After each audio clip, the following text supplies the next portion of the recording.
Good Saturday morning, everybody. Happy game day and happy October 2nd already. Can you believe it? We are 5 weeks into the college football season. Welcome into the Auburn Pregame Show. I'm Simone Eli alongside Matt Scalisi. Auburn Pregame Show brought to you by Medical Properties Trust. The Tigers, 22nd ranked Tigers, taking a road trip to the Bayou, a place that has not been friendly to Auburn in quite some time, Matt. We were talking about this in the pregame show. Folks really have been talking about it all week, as they have every other year for the last 20 years or so. Auburn has not won down against LSU in the Bayou in a very, very long time. It's now being referred to by Auburn fans as a curse.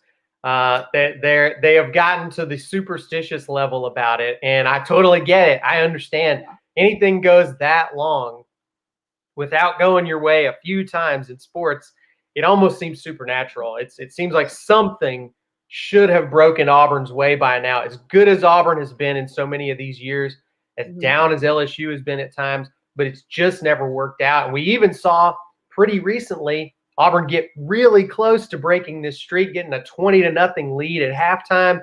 And somehow LSU found a way to get to come back and win that game. So those are the kinds of games that make you start to feel spooky about it, to make you start to feel like there's some higher powers at work here.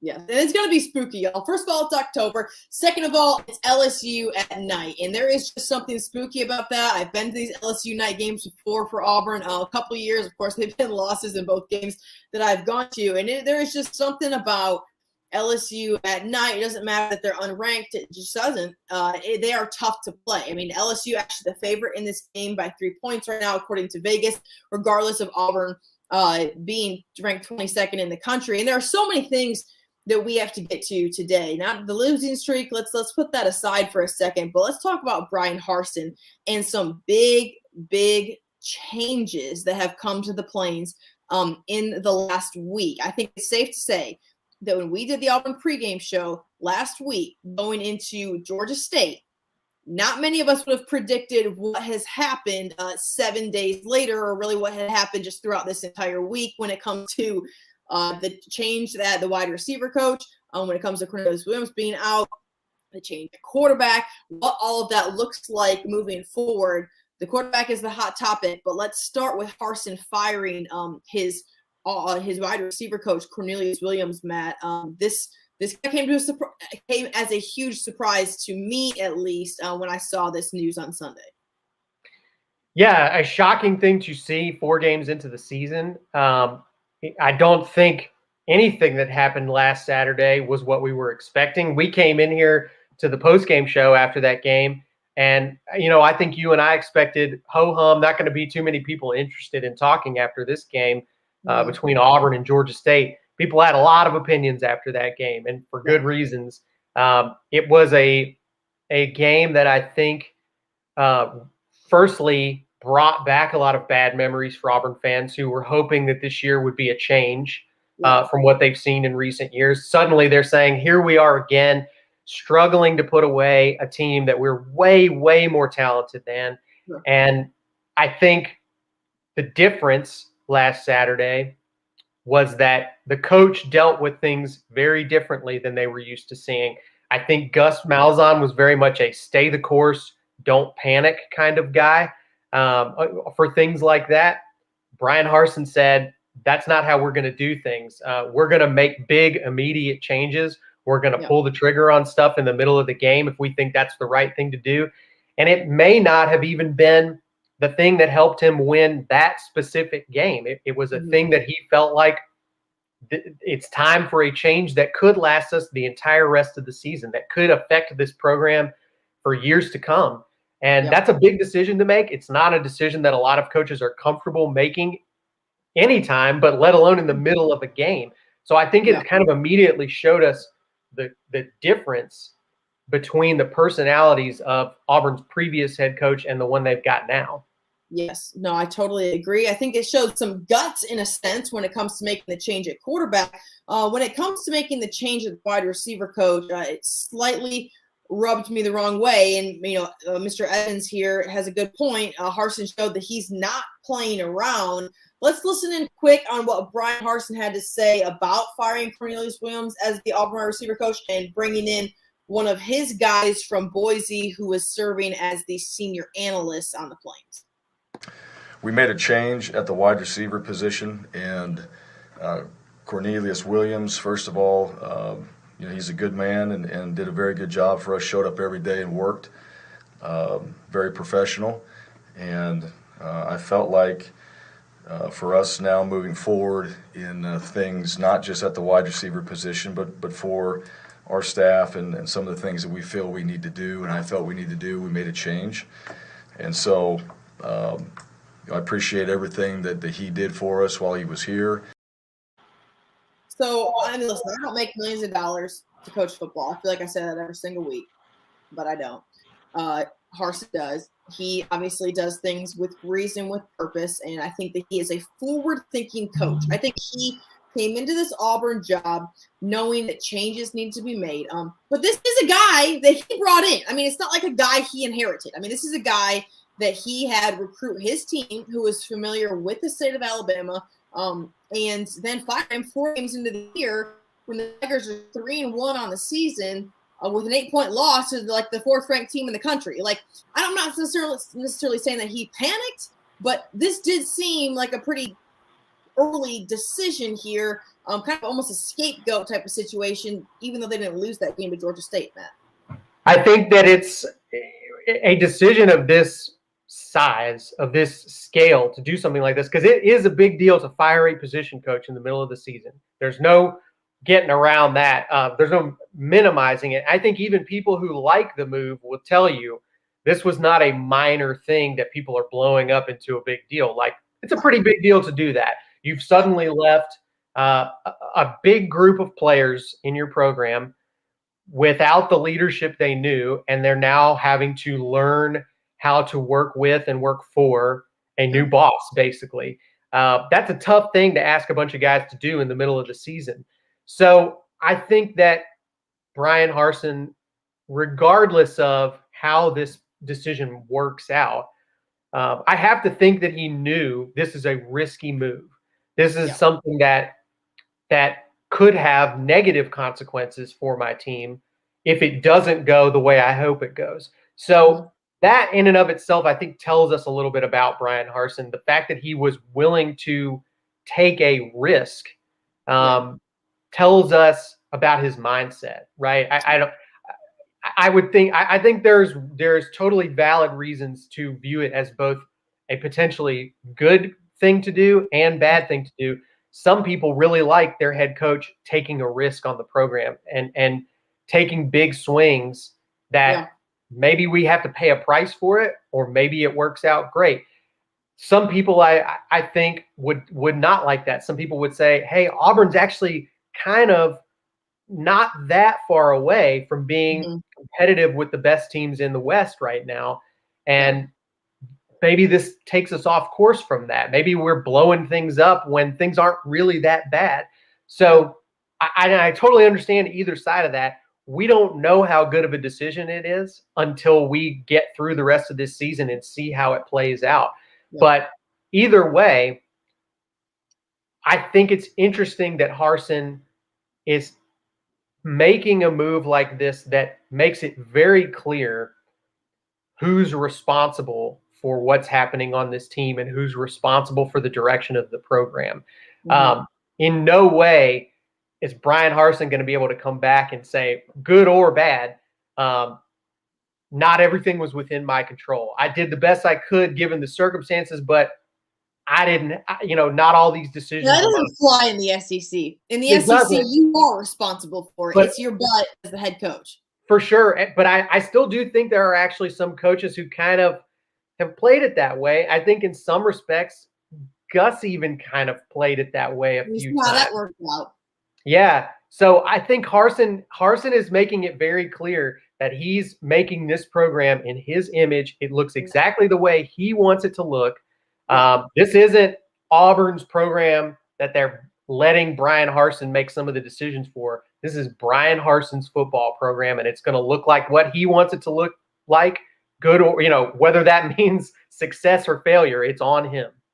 All right, guys, if you're just tuning in, the Auburn pregame show brought to you by Medical Properties Trust. I'm Simone. He's Matt. Week 5 of the season, 22nd ranked Auburn is traveling to LSU. The question on everyone's mind, who will start at quarterback for the Tigers at 8 o'clock tonight in the Bayou? We're getting a lot of comments. We appreciate your comments. Will it be the third-year starter, the junior from Pinson Valley High School, Bo Nix?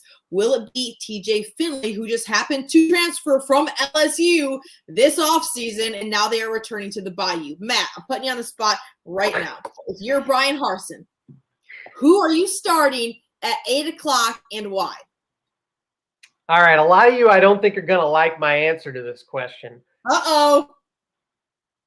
I think the right move here is to start Bo Nix in this game. I think it's going to be really intense at the start of this game. I think it's going to be a riot in that building. And I think you got to go with the guy who's been in more of those atmospheres and been more experienced, more tested in that type of environment. I understand that Bo Nix does not have a great record in tough environments like that, but I would take somebody who has any kind of record in those types of environments over somebody who has not been there yet, who has not played in that type of situation. And I understand that he's played for LSU. I understand that he understands Baton Rouge and he knows the environment. He has not been on the field as the opposing quarterback in Death Valley yet. That's a tough thing to do. Now, am I saying that I'm riding with Bo Nix through all 4 quarters? No. I think you have to be willing to make the change again if things don't go well. But I think the right move in this game is to let Bo Nix have a shot to prove that what he's already shown for the last 3 years, which is that he's the most qualified quarterback on the team. We don't throw 3 years worth of experience out the window because of one bad day. So Matt, I gotta stop you. Quick because we're getting some great comments, and I don't want to Stephen A. Smith you right now, but this is what I gotta say about this. All right, do it. I could not agree with more. All right, and it's from Bobby B, and this is the point that I'm about to make right here. Right, the reason that you start TJ Finley in this game is because if you go with Bo Nix and you pull it like you just said, it's over. It's over. You cannot go back to Bo Nix ever. You can't. He cannot start another game because it looks like Harsin has no clue what he's doing. So Bo Nix, you can go back to Bo Nix. You can start TJ Finley. It doesn't pan out. It's his first time in the Bayou as an opponent, obviously as on the other side of it. He's getting his first opportunity as a starter. But if you start Bo Nix and you pull Bo Nix, it's over. You can never go back to Bo Nix. So if you start Finley, you can always go back to Bo Nix in your back pocket. And you know all those things that you just said, all those things about the 3 years that you're not throwing away. The fact that he has had, good games in some tough environments. He's had some bad games in tough environments as well. But you can go back to that veteran type of guy that you have who, I'm not going to use the word, I use the word steady in a loose way, but a guy who can go out there and at least, manage the game a little bit. But Bobby B, I could not agree with you more on this. I've been thinking this all week. If you go with Nix and you pull Nix, you can never go back.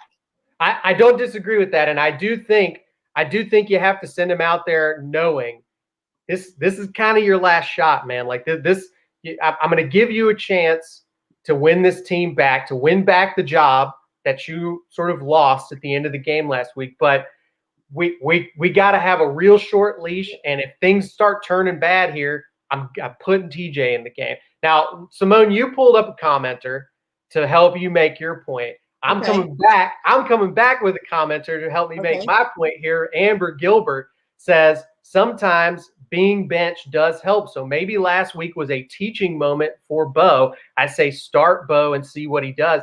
And I like that idea. I think Bo has a lot of experience and has been in a lot of situations. But one thing he's never experienced is in his entire life is being benched in the middle of a game. This is a kid who has been the starting quarterback on every team he's ever been a part of, probably going back to Pee Wee because he was Pat Nix's son.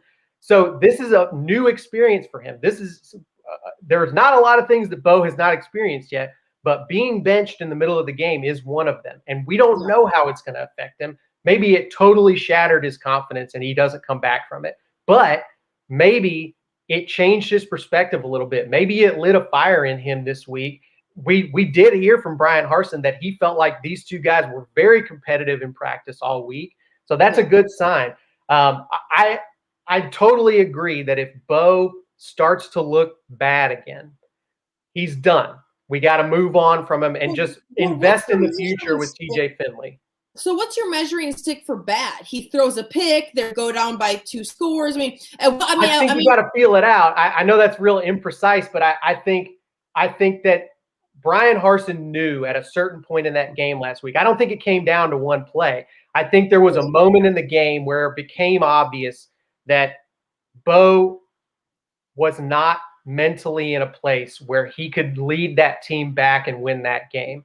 And honestly, I don't know too many people who disagree with his decision in that moment in the game.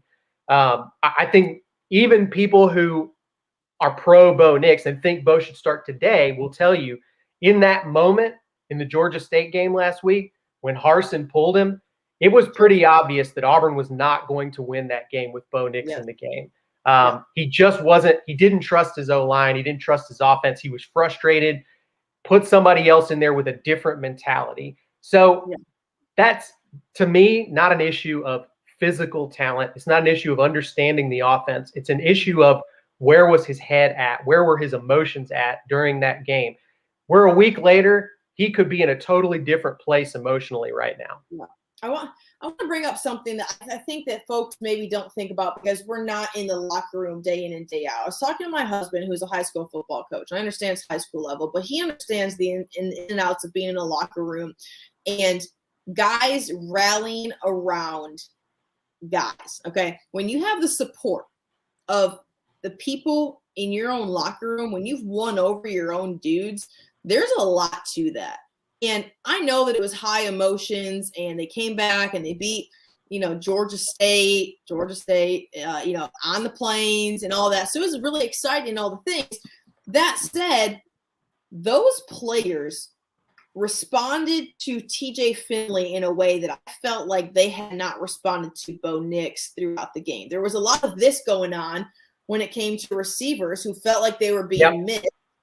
There was a lot of frustration going on. And I felt like when they made the change, not only were people in the stands very happy, which you don't see that very often, your own home crowd getting on your starting quarterback, which was a rough scene, but it felt as though the aura, the mentality changed a little bit among the players, his teammates, and I think that matters a little bit.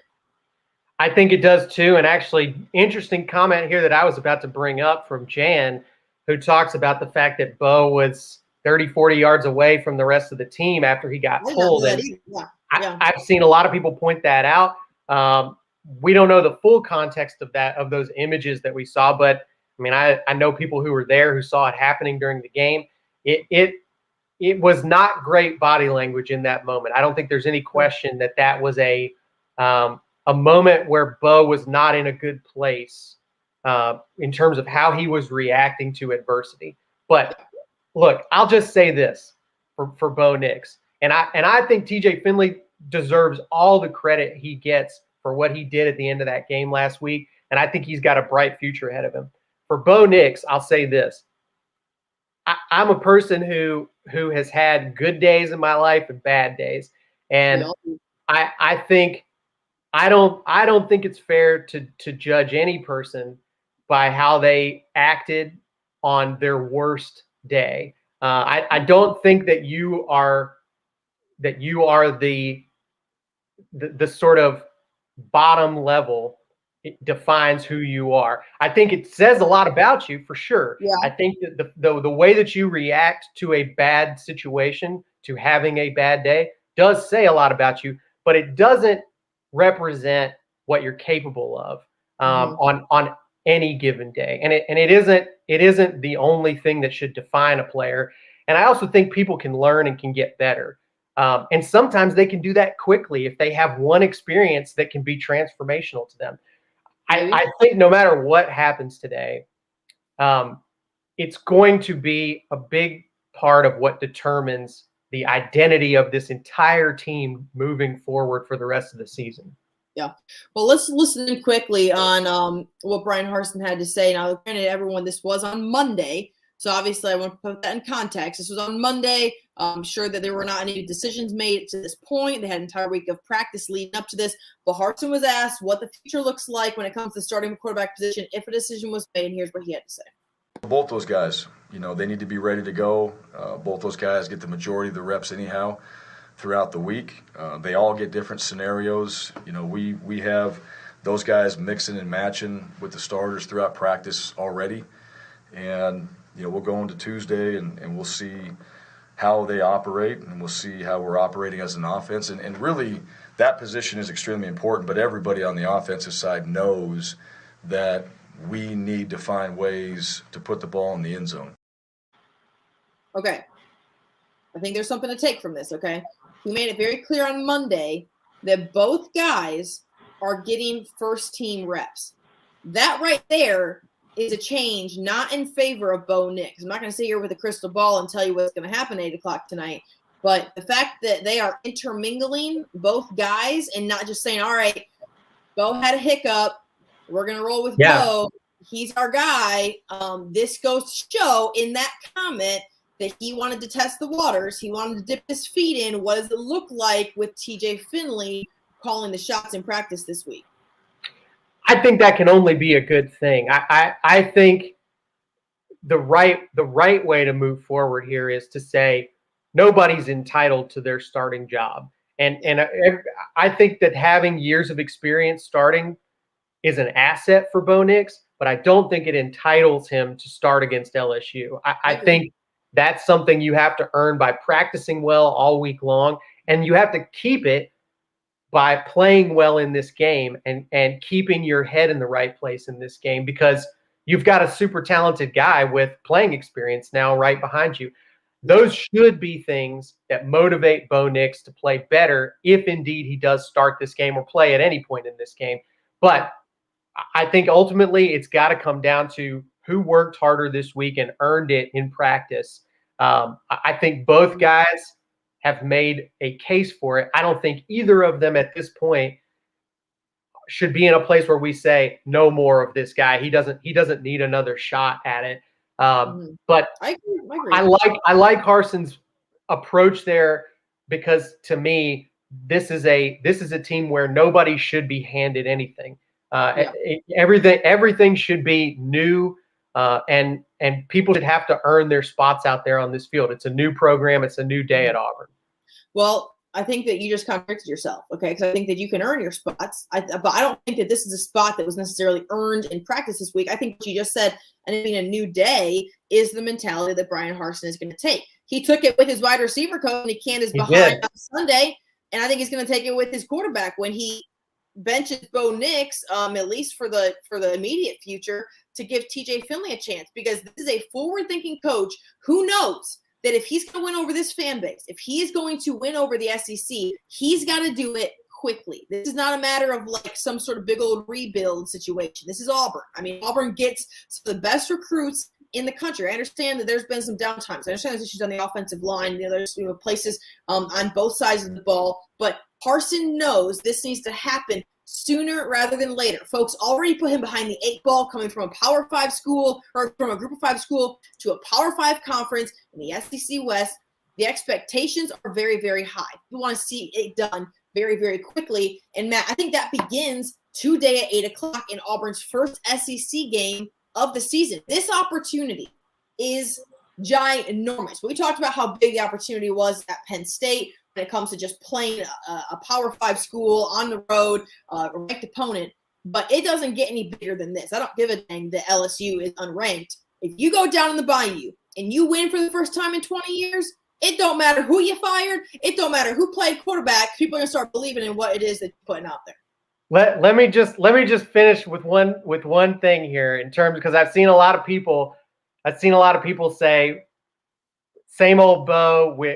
We know he's never shown us that he's capable of winning a game like this. There's 3 quarterbacks that have beaten Alabama since the beginning of 2018, Simone. Three in the entire country. One of them is Joe Burrow, who is playing for the Cincinnati Bengals right now. One of them is Trevor Lawrence, who is the starting quarterback for the Jaguars right now. And the other one is Bo Nix. Bo Nix has won a big game against a really good team. So I'm not saying that that's the guy you got to put out there today. I'm not saying that he's earned the spot. But I think we got to remember that this guy, when he's playing well and when his team is playing well around him, has a very high ceiling. He is capable of doing impressive things, and we shouldn't forget that and only remember what this guy looks like when it's not going well. That's all I'll throw out there about Bo Nix. And I think that all was fine and dandy when he was winning for Gus Malzahn, because Gus Malzahn had that same mentality. He didn't win those Iron Bowls for Brian Harsin. Those wins against Bama don't mean nothing to Brian Harsin. I'm just saying, so Gus kind of maybe felt like there was some sort of loyalty, some sort of like, all right, we got to roll with this guy because he has won the big game. He ain't won nothing for Brian Harsin. He about dang lost to Georgia State last week, though. Just saying. I think we're going to keep hearing these arguments all day long until this kickoff at 8 p.m. tonight, Simone. We'll know then what Brian Harsin wants to do, and I think again it's going to tell us a lot about Brian Harsin. It's going to tell us a lot about this team and what they're built to do for the next few months here, maybe for the years to come, if it's TJ Finley playing an important role tonight. Because as you said, we all know, regardless of what happens today, TJ Finley is a guy who has a longer future on the Plains, and that's a guy who is going to be important to this program, whether it's tonight or whether it's at a later point in his career. At the end of the day, Auburn fans, all they want to do is see a win. They want to see the win in the Bayou for the first time since 1999. 8 p.m. kickoff against LSU, a night game, never easy, regardless of what LSU looks like coming into the year or 5 weeks into the season. Kickoff at 8 p.m. on ESPN. LSU is a 3-point favorite against 22nd ranked Auburn. A lot of other good SEC games throughout the day as well, including one 25 minutes from now, Arkansas and Georgia. Of course, Ole Miss and Alabama. So a lot of good football week 5 in the season here, Matt, as the SEC play gets rolling. Fun day, and it's all day long too, because we've got this Georgia-Arkansas game coming up in about 30 minutes here. We've got Bama Ole Miss in the afternoon. So Auburn fans at least have some really good distractions all day long to keep them from having to be worried about this LSU game all the way until 8 p.m. So enjoy a full day of watching other teams you don't like lose leading up to Auburn LSU tonight. No doubt. Get you some buffalo chicken dip, maybe a cold beverage. Like that. Y'all enjoy the next few hours until things kick off at 8 o'clock, and we'll see how it goes. And then Matt and I will join you sometime after the game to talk Auburn post-game show. We'll break everything down, and we'll see. We'll see what the quarterback situation looks like. Simone can laugh about how wrong I was about everything in the post-game show. Probably that will happen. I keep receipts, and I will come back to that always and forever. All right, 22nd ranked Auburn at LSU, 8 o'clock on ESPN. Y'all enjoy your game day, and we will see you guys after the show. This has been the Auburn pregame show brought to you by Medical Properties Trust. For Matt Scalisi, I'm Simone Eli. Y'all have a great game day. Medical Properties Trust.